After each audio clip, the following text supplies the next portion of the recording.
नमस्कार, एक बार फिर से आप लोगों का मेरे चैनल पे स्वागत है।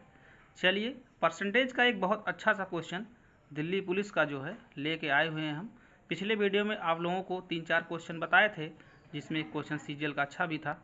चलिए क्वेश्चन शुरू करते हैं। क्वेश्चन दे रखा है, रमेश की मासिक आय 16,500 थी और उसका मासिक खर्च 10,500 था। अगले वर्ष उसकी आय में 25% की वृद्धि हुई और व्यय में 19% की वृद्धि हुई, तो उसकी बचत में प्रतिशत वृद्धि ज्ञात कीजिए। इस टाइप का क्वेश्चन अक्सर परसेंट से एग्जाम में आ ही जाता है। बहुत ही इंपॉर्टेंट टाइप का ये क्वेश्चन है। एक बार फिर से क्वेश्चन पढ़ते हैं। रमेश की मासिक आय 16,500 थी और उसका मासिक खर्च 10,500 था। अगले वर्ष उसकी आय में 25% की वृद्धि हुई और व्यय में 19% की वृद्धि हुई, तो पूछ रखा है उसकी बचत में प्रतिशत वृद्धि ज्ञात कीजिए। चलिए सॉल्यूशन देखते हैं।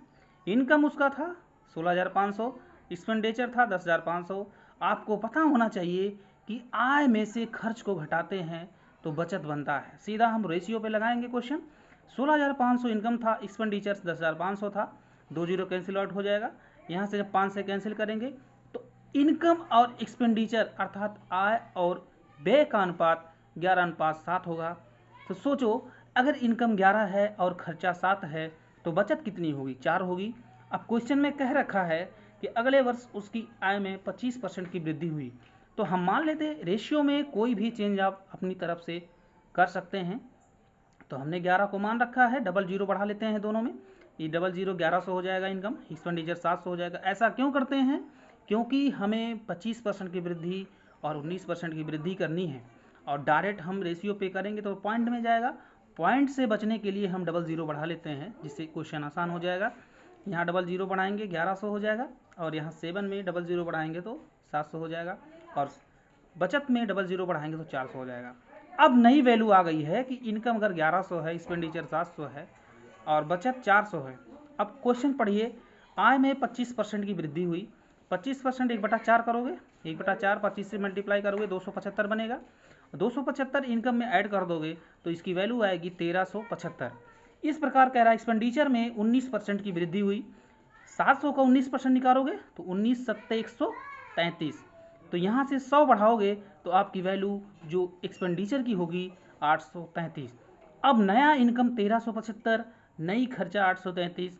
अब माइनस करेंगे तो सेविंग की वैल्यू 542 आएगी। अर्थात पहले 400 रुपये की बचत होती थी, आज 542 की बचत हो रही है।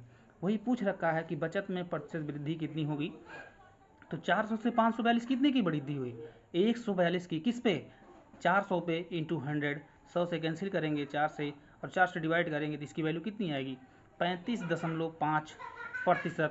और यही आंसर होगा। इसका अल्टरनेट सोल्यूशन देखते हैं, रेशियो वाला मेथड। जैसे एक्सपेंडिचर 7 दे रखा है, रेशियो और सेविंग 4 है, हम ये इसको डेविएशन मेथड बोलते हैं। तो चलो, ओवरऑल अगर इनकम में 19% की वृद्धि हुई है आय में, तो इनकम क्या होता है? Expenditure plus saving.